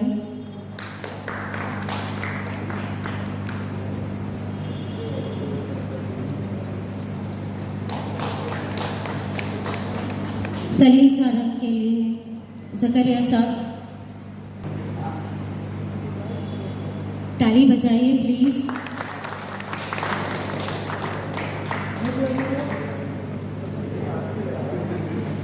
एडवोकेट मुबीन सोलकर जी के लिए बिलाल काजी।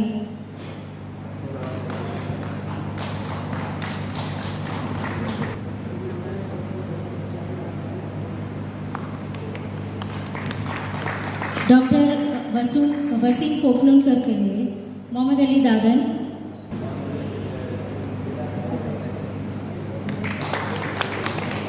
ये नवानगर के प्रेसिडेंट है अंजुमन के।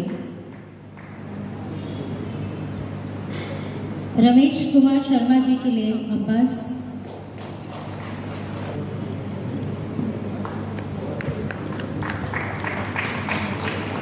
मैं मुनीर भाई से दरख्वास्त करूंगी कि यहाँ आप स्टेज के पास आइए। इनका शाहिदा दरबार जी इनका फेलिसिटेशन करेंगे।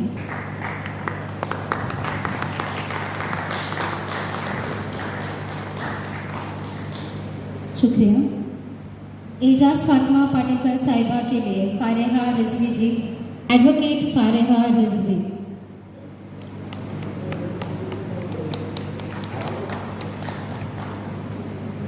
मैं अपर्णा मैडम से दरख्वास्त करूंगी कि आप स्टेज के पास आइए। उनको फेलिसिटेट करने के लिए ताहिरा मैडम आएंगे। ताहिरा मैडम प्लीज़ तालियां बजाइए। और इसके बाद खालिद चोगले साहब, निसार काजी साहब आप आइए। उनका ममता फाउंडेशन के टीम से मैं दरख्वास्त करता हूँ कि वो गुलपोशी के लिए अपनी टीम लेके आगे आइए। डॉक्टर ज़हीर काजी का फेलिसिटेशन हो रहा है। ममता फाउंडेशन की जो टीम नवी मुंबई से हमारे साथ आज यहाँ मौजूद है, वो डॉक्टर ज़हीर काजी जी का फेलिसिटेशन करेंगे।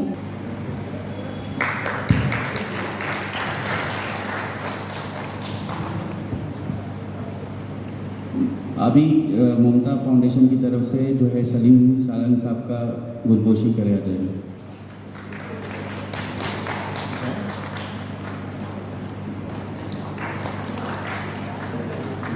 भाई ओ भाई सुफिया मैडम आपकी। अस्सलाम वालेकुम वरहमतुल्लाहि वबरकातुहू। मैं सुफिया मैडम से रिक्वेस्ट करती हूँ कि आप आइए। आपने बहुत सपोर्ट किए हैं और आपके सपोर्ट की बहुत ज़रूरत है आगे भी।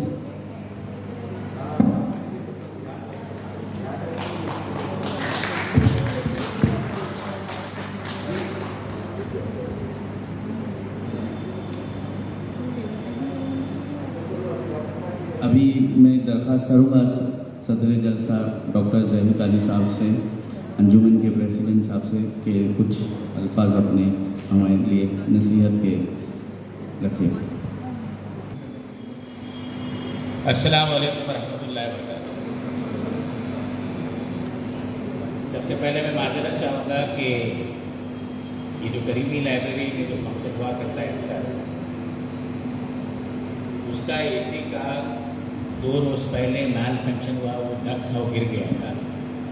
और मैंने इनसे कहा था कि आप अकबर पीर भाई कॉन्फ्रेंस हॉल है जिस पे हर सीट पे माइक है, 75 की कैपेसिटी है, वहाँ जाके तो अच्छा होगा।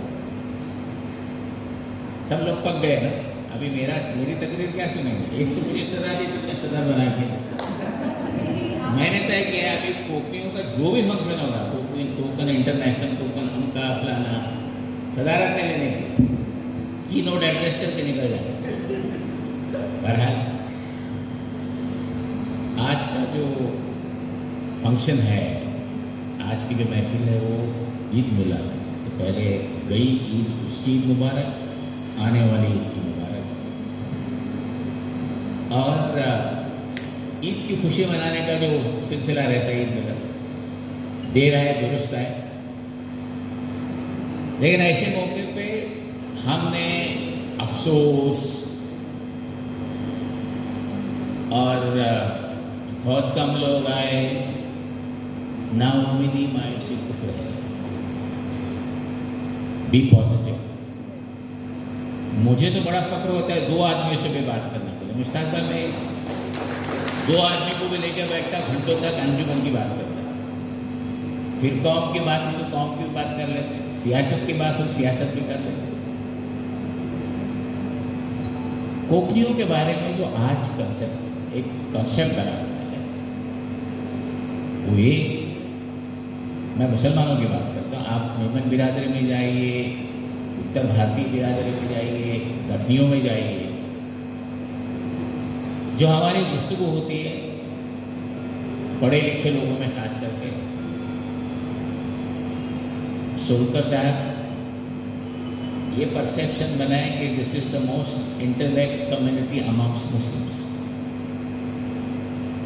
आज के आप नताइज देखिए एसएससी के, हाईएस्ट स्पोकन रीजन में 99.6% और सो। मेहमान बिरादरी के लोग, दखनी के लोग अक्सर ये कहते हैं कोकनी बहुत होशियार है, बहुत शानदार है, यानी अकल बहुत है उसको, क्योंकि मच्छी बहुत खाता है, ऐसा उनका कहना है, और समंदर की हवा है उसके पास। ये इतना अच्छा परसेप्शन होने के बाद इज्तिमाई तौर पे हम कुछ कर नहीं पा रहे हैं। आज के जो ऑर्गेनाइजर्स है, वो जो पहला कोकन मेला हुआ था बड़े शोर से हुआ था, अच्छी तरीके से हुआ था, 2 रोज का था। उसके बाद वो रहा ही नहीं। जो ऑर्गेनाइजर है उसमें इधर गया उधर गया, टिपिकल क्लासिकल कोकनी मेंटालिटी। और हम क्यों रोते हैं हमारे यहाँ क़यादत नहीं है, लीडर्स नहीं है? किसने रोका आपको?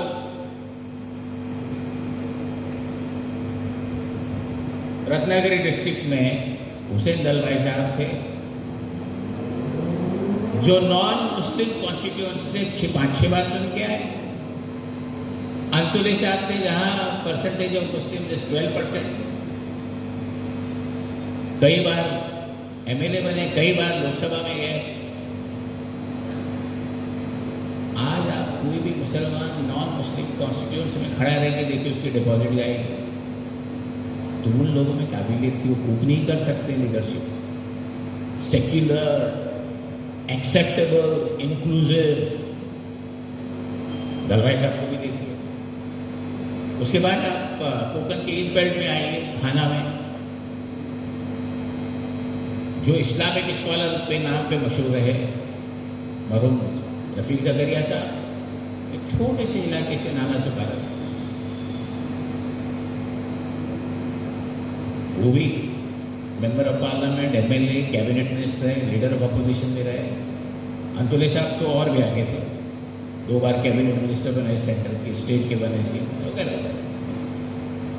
थाना के लोगों में ज़करिया की बात हुई तो एक ज़करिया के फर्जंद यहाँ बैठे हैं, नासिर ज़करिया, इनके वालिद सलीम ज़करिया तो कैबिनेट मिनिस्टर थे, हज कमेटी के चेयरमैन थे। हारिस फैमिली के Moinuddin Haris leader of the opposition थे, चेयरमैन थे हज कमेटी के। रिजवान हारिस भी एमएलए थे, चेयरमैन थे, एक छोटे से नाला सुपारा के पास। इनके बाद पॉलिटिकल वैक्यूम हुआ। ये बोलना कि उन्होंने सेकेंड लाइन में की, ये आर्गुमेंट सही नहीं है, गलत भी नहीं है, सही भी नहीं है। It's not right but it is not wrong. तो वो उसमें हमने नहीं जाना। क्योंकि लोग बहुत इंटेलिजेंट कम्युनिटी है, ये सोच के कि हमारी लीडरशिप नहीं है, अभी कोई नहीं रहेगा। क्यों नहीं है? हो सकता है। आपने पॉलिटिकल बातें की, करना भी ज़रूरी था, क्योंकि हमको समझ में आया कि एक उभरता पॉलिटिकल सितारा आप भी है, अपने आप ने बात कही, अच्छी कही, कोई पॉजिटिव कही। हमारे अंतुले साहब, मुश्ताक अंतुले साहब, वो भी पॉलिटिकल लीडर हैं, एमएलसी रहे, चेयरमैन रहे पोल्यूशन बोर्ड के। उसके साथ साथ एक एजुकेशन स्कूल है। तो एक है, एक चीज़ इसमें तवज्जो देनी होगी। लेकिन आप देखिए, ईद मिलन प्रोग्राम है, कोकण डे भी नहीं है, तो भी कितने तादाद में लोग हैं। कई लोगों ने घुमा फिरा के मुझसे भी बात की, क्या हो रहा है, नहीं होना चाहिए, ऐसा नहीं है।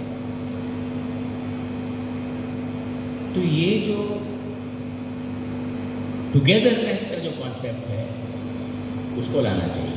और वो नामुमकिन, मुश्किल है लेकिन नामुमकिन नहीं। जब मैं 2 हज़रात को यहाँ देखता हूँ, हमारे सुलकर साहब और हमारे फुटलनकर साहब, जो काम हम नहीं कर सके एक दौर में कोशिश की थी, वो हमारे डॉक्टर फुटलनकर साहब ने करके दिखाया। 250 कंसल्टेंट मुस्लिम डॉक्टर्स को साथ में तो लाए। मोबिन सोनकर साहब, आप सब लॉयर्स को साथ में ले आइए। इस तरह से अगर हम जोड़ने लगेंगे लोगों को तो लोग जुड़ जाएंगे। उनके कहने पे 101 लोग आ जाएंगे, उनके कहने पे 200, ऐसा करके लोग जमा हो जाएंगे। एक साथ जमा होना जरूरी है।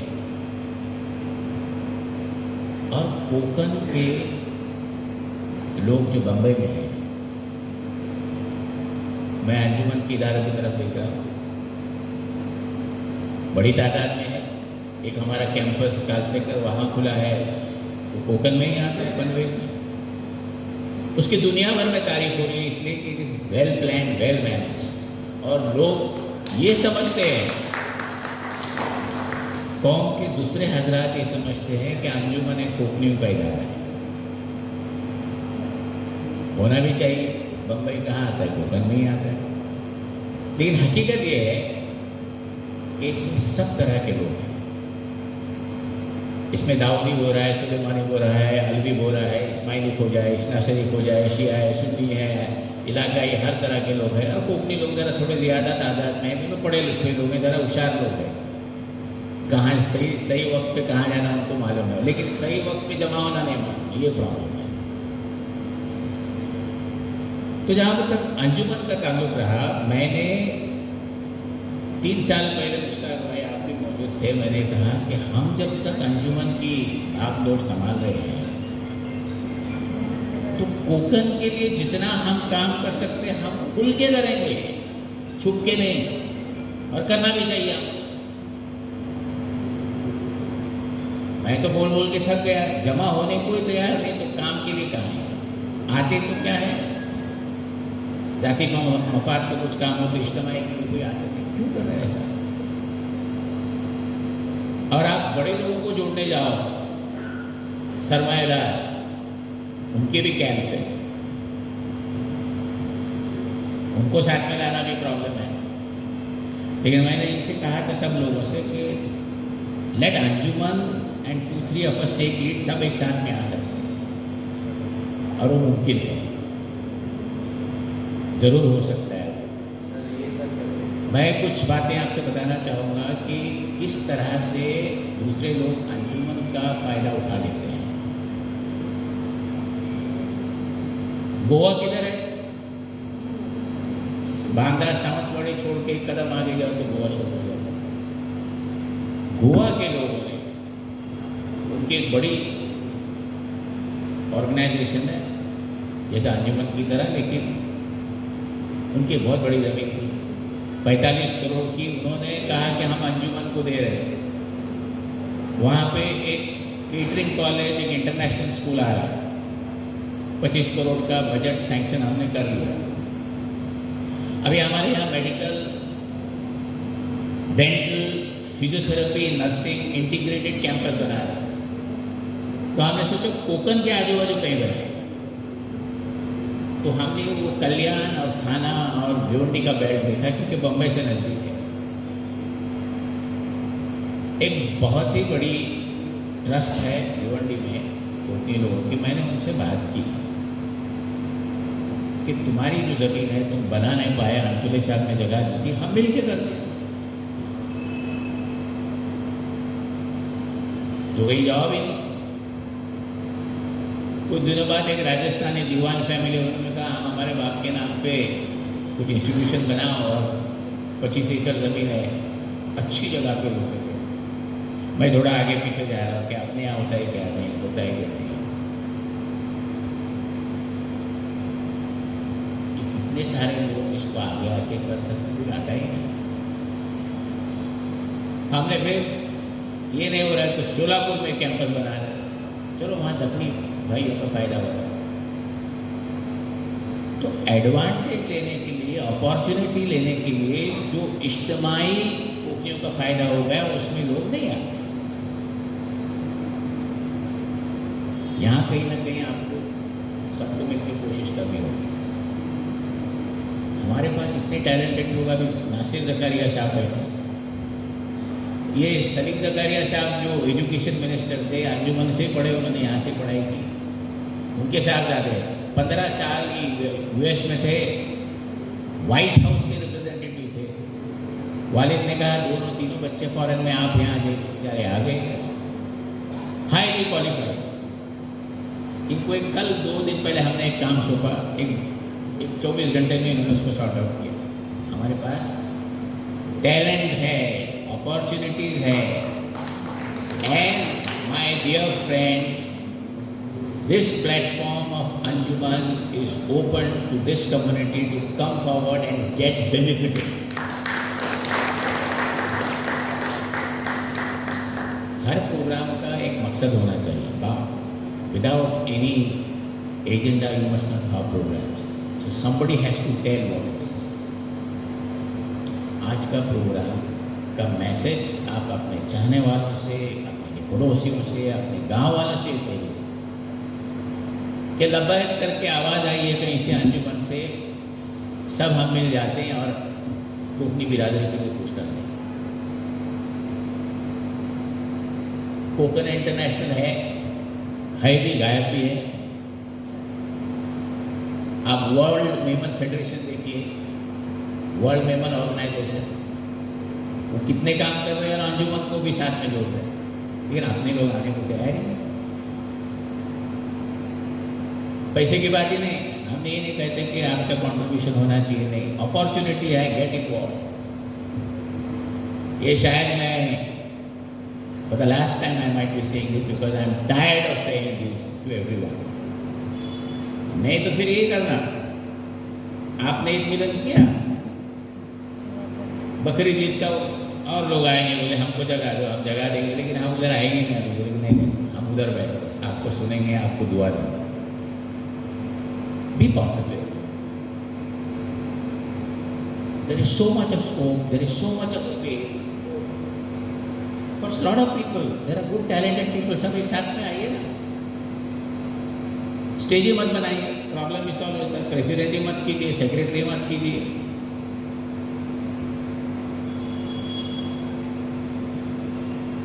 You can form a group of people who are well wishers, want to do something. मामला ही खत्म हो जाएगा. तो ये जो माइंडसेट में आया है, कुछ लोगों के दिमाग में एक लीडरशिप का वो कुछ एहसास हुआ है, क्रेजी अबाउट, ऐसा नहीं होता. You don't become leaders like this. एक तो आप में क्वालिटी होनी चाहिए, दूसरे में आपको काम करने का जज्बा चाहिए, और तीसरा खौफ खुदा होनी चाहिए, और बेलोस काम करना चाहिए. अंजुमन जो आज तरक्की कर रहा है, उसकी खास वजह ये है, it's a team par excellence. One leader doesn't take the credit,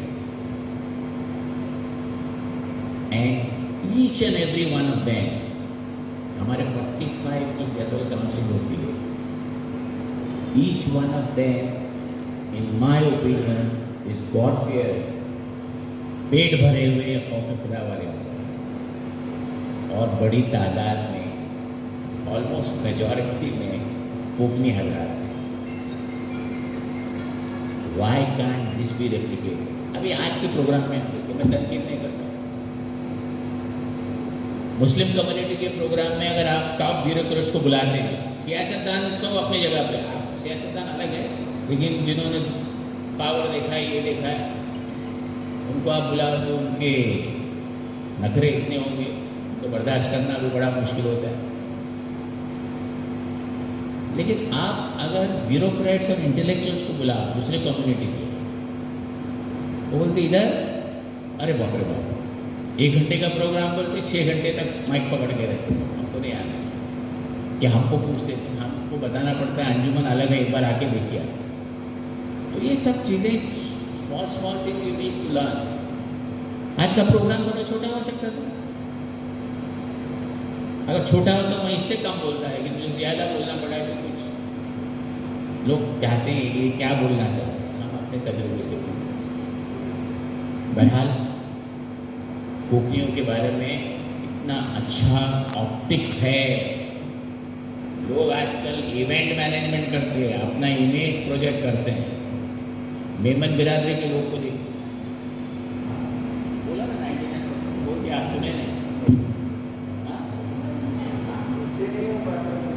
नहीं हिम्मत की बात की, बुराना क्या बोल रहा था?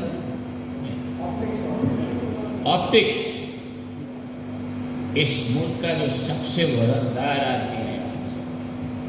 अच्छे दिन, अच्छी रात, 56 नींद, ये सब बातें, ये तो मार्केटिंग है। आपको किसने रोका है? उस पर इतनी मेहनत होती है ऑप्टिक्स करने के लिए। आपके यहाँ से मेहनत करने की जरूरत नहीं, आपका ऑप्टिक्स इतना अच्छा है मुसलमानों में। You are extremely talented. The best of doctors among Muslims are Kokanese. The best of lawyers are Kokanese. The best of bureaucrats are Kokanese. आपको अंदाजा भी नहीं आपके लोग कहाँ कहाँ हैं। एक साहब को मेंबरशिप बनी थी, जनाब है आचरे के Kazi, young man, he is the executive director of Pfizer. Pfizer is the company which is now, he is traveling everywhere, उसको member बनाया, वक्त ही नहीं, and we came to know that he is most demand driven. एक लड़की है नगमा मालिन, she is the senior vice president HRD Aditya Birla group of industries. और एक लड़की है यहाँ, उसको हमने बनाया member, she is with Raghurajan, उनकी फर्म में इन्वेस्टमेंट कंपनी। और अच्छी अच्छी जगह पे कोकनी दिखते हैं और दूसरे लोग बोलते हैं कोकनी होशियार है, and they are achievers. So the young people, हमारी तो उम्र होते चली, हमने बहुत कोशिश की, मेहनत की, we work 18 hours a day. नौजवान जो तबका है, आपका और आपके छोड़े बात का, अगर मैं उनको जिम्मेदारी अंजुमन की दूँ तो कहेंगे साहब मेरा लीगल प्रोफेशन है, मेरा मेडिकल प्रोफेशन है, मैं 1 घंटा दूंगा या हफ्ते में 2 दिन आऊँगा, अंजुमन नहीं चलेगा। सेक्रीफाइस देना पड़ता है, and you young people need to have that, to give back to the community to which you belong, to give back. Money is not everything. You don't give money, give time. आप में से जितने लोग बैठे हैं, हर एक वक्त दे सकता है, लेकिन आप में से कुछ भी लोग पैसा दे सकते हैं। तो मनी इज नॉट इम्पॉर्टेंट, वक्त दीजिए, बी प्रिपेयर। नहीं तो फिर ऐसे प्रोग्राम करते रहिए, साल में एक बार, चलो अस्सलाम वालेकुम, मला कशा आहे तुम्ही, तू चिपलून जा, मैं करता झाले। डोंट डू दैट, बिकॉज तुम्हारा वो ऑप्टिक बिगाड़ रहे हो by not having proper programmes, otherwise don't do it, you are harming the public. मैंने दुनिया भर देखी है, मौके मिले, अल्लाह ने मौका दिया मुझे,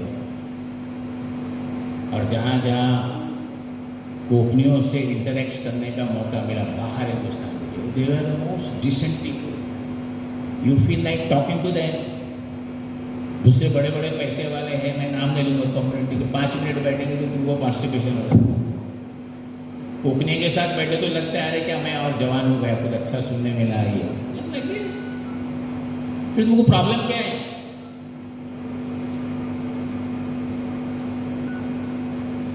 दैट मीन्स रब्बुल आलमीन ने आपको कुछ इनायत की है, आपको कुछ दिया है, लेकिन आप इस्तेमाल नहीं कर रहे, वो रब्बुल इज़्ज़त भी आपसे नाराज़ हो जाएगा, आप नहीं करोगे। पॉलिटिक्स में देखिए, कोकनी कहीं दिखता ही नहीं है, और वो घुस रहा भी चला इधर से उधर से, उसका हाथ पकड़ रहा है, नसीम खान का पकड़ रहा है, तो इसका पकड़, किधर है, क्यों पकड़ रहे हो? बहरहाल मैंने बहुत ज़्यादा बोल दिया। मुझे पता चला कि दस्तरखान में देरी नहीं होनी चाहिए, और बड़ा ही लजीज खाना मेनू आपका इंतज़ार कर रहा है, तो जितनी ज़्यादा भूख लगी उतना अच्छा, ये 2 डॉक्टर तो कहेंगे, इसलिए मैंने आपका ज़्यादा वक्त लिया। इंशाअल्लाह और कभी फुर्सत से मिलेंगे, सिर्फ एक दो ही लोग बात करेंगे और उसको यूजुअली कहा जाता है कि की नोट स्पीकर। 1 2 3 4 चीज़ों पे बात करनी चाहिए। शेर शायरी होनी भी चाहिए, खुशगवार माहौल बनाने के लिए, नहीं तो लोग आप रुके नहीं होते मुझे सुनने के लिए। मैं शुक्रिया अदा करता हूँ जिन्होंने शेर शायरी की, और शेर शायरी होना भी चाहिए। ये एक ऐसी जुबान है उर्दू, माहौल को अगर खुशगवार बनाना है तो उसका सब इस्तेमाल करते हैं। हिंदुस्तान का फाइनेंस मिनिस्टर, प्राइम मिनिस्टर, वो ममता बनर्जी को उर्दू आती नहीं फिर भी बोल डालती है। लेकिन आपने जो बोली शेर शायरी की यहाँ पे, मुश्ताक भाई का बहुत अच्छे, मुश्ताक भाई तो मैं इनको मानता हूँ, उनकी जो उर्दू में पकड़ है, हैट्स ऑफ टू, किताबें पढ़ना इस तरीके से। और देखिए जब वो गुफ्तगू कर रहे थे तो नज़र आ रहा था कि कोकन का एक वजनदार आदमी बोल रहा है, बोले प्यार से चिल्ला पुकारने रहे, किसी की बुराई नहीं कर रहा है, अच्छी बात कर रहा है, यही होना चाहिए। बहुत बहुत शुक्रिया, आपने बर्दाश्त किया। इंशाल्लाह और कभी मिलेंगे। अस्सलाम वालेकुम रहमतुल्लाह। लेकिन शुक्रिया सर की हौसला अफजाई के लिए।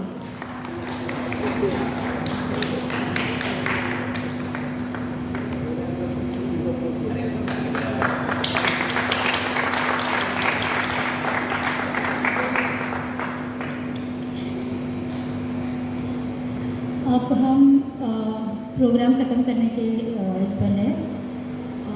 सर मैं माफ़ी चाहती हूँ, आपका सही तारुफ मैं नहीं कर पाई। सलीम सारंग साहब जी, मैं आप लोगों से ये बताना चाह रही हूँ कि सलीम सारंग साहब को मुंबई रत्न मिला है गवर्नर ऑफ महाराष्ट्र की तरफ से, और आज वो हमारे साथ यहाँ पर बैठे हैं। I'm feeling proud to be present for this occasion. Thank you, sir. And all the members on the dais, Dr. Zahir Qazi sir, Antule sir, Mohammad Ali Patakar sahab, Salim sahab, Dr. Wasim Poplunker sahab, Advocate Mubin Solkar sahab, Ejaz Patakar sahiba और Ramesh sir, बहुत बहुत शुक्रिया, आपने हमको वक्त दिए। और मैं इस महफिल में 2 लोग बैठे हैं जिसका जिक्र करना ज़रूरी है। एक हमारे नामचीन यूथ कांग्रेस के लीडर इस महफिल में है, जो हर जगह मौजूद रहते हैं लेकिन आज साइलेंटली बैठे हैं। उनके साथ है तसव्वुर मुल्ला, यासिर दामोदी जो हमारे यूथ लीडर है, और एक नाम मैं बोलना चाहूँगी, डॉक्टर सिराज चोगले सर कुछ मसरूफियात की वजह से यहाँ नहीं आ पाए, लेकिन उन्होंने अपने भाई साहब को अपनी जगह पे भेजा है। तो थैंक यू सर, वेलकम आपका भी और शुक्रिया आपका भी। अब मैं दावत देती हूँ ज़ही साहब को, तो वो दुआ पेश करें और हम मौलाना जी अला सय्यिदिना मुहम्मद व अला आलि सय्यिदिना मुहम्मद व बारिक वसल्लिम। रब्बना आतिना फिद दुनिया हसनतन व फिल आखिरति हसनतन व क़िना अज़ाबन नार। रब्बना ज़लमना अनफुसना व इन लम तग़फिर लना व तरहमना लनकूनन्न मिनल ख़ासिरीन। अल्लाहुम्मा इग़फिर लना ज़ुनूबना या अरहमर राहिमीन। अल्लाहुम्मा इग़फिर लना ज़ुनूबना व अंत खैरुर राहिमीन या अरहमर राहिमीन या अकरमल अकरमीन या ज़ल जलाल वल इकराम। मौलाए करीम हमारे तमाम के तमाम गुनाहों को माफ़ फरमा। मौलाए करीम हमारे तमाम के तमाम गुनाहों को मौलाए करीम अफ़्व व दरगुज़र का मामला फरमा। मौलाए करीम हमारे सय्यात को नेकियों में बदल दे। मौलाए करीम हमारे सय्यात को नेकियों में बदल दे। मौलाए करीम हम लोग यहाँ पर जिस मकसद के लिए जमा हुए हैं, मौलाए करीम उस मकसद को मौलाए करीम को बेइंतहा कबूल फरमा। मौलाए करीम उसमें जुड़ने की, मौलाए करीम इत्तिहाद व इत्तिफाक की, मौलाए करीम तू ही गरीबी शक्लें सूरतें पैदा फरमा। मौलाए करीम तू ही तमामों के दिलों के दरमियान उख़ुवत, मोहब्बत और भाईचारगी पैदा फरमा। मौलाए करीम आने वाली नाचाकियों और रुकावटों को मौलाए करीम तो अपने गैब से ख़त्म फरमा। मौलाए करीम हम तो कमज़ोर बंदे हैं, मौलाए करीम हम तो अपने गुमान के मुताबिक मांगने वाले हैं। मौलाए करीम तू शहंशाहों का शहंशाह है, मौलाए करीम तू बादशाहों का बादशाह है। मौलाए करीम तो अपने शान के मुताबिक हमें अता फरमा। मौलाए करीम हमने जो मांगा उसे भी अता फरमा, जो मांगने से रह गया उसे भी अता फरमा। मौलाए करीम नबी पाक सल्लल्लाहु अलैहि वसल्लम ने जितनी भी खैर की दुआएं मांगी है, मौलाए करीम उन तमाम दुआओं में मौलाए करीम हमारा और सारे आलम का हिस्सा नसीब फरमा। मौलाए करीम जिन भी शुरूर से पना चाहिए, मौलाए करीम हमारी और सारे आलम की उन शुरूर से हिफाजत फरमा। रब्बना तक़ब्बल मिन्ना इन्नका अंतस समीउल अलीम व तुब अलैना इन्नका अंतत तव्वाबुर रहीम। जज़ाल्लाहु अन्ना मुहम्मदन सल्लल्लाहु अलैहि वसल्लम व अहलुहु बिरहमतिका या अरहमर राहिमीन वल्हम्दुलिल्लाहि रब्बिल आलमीन।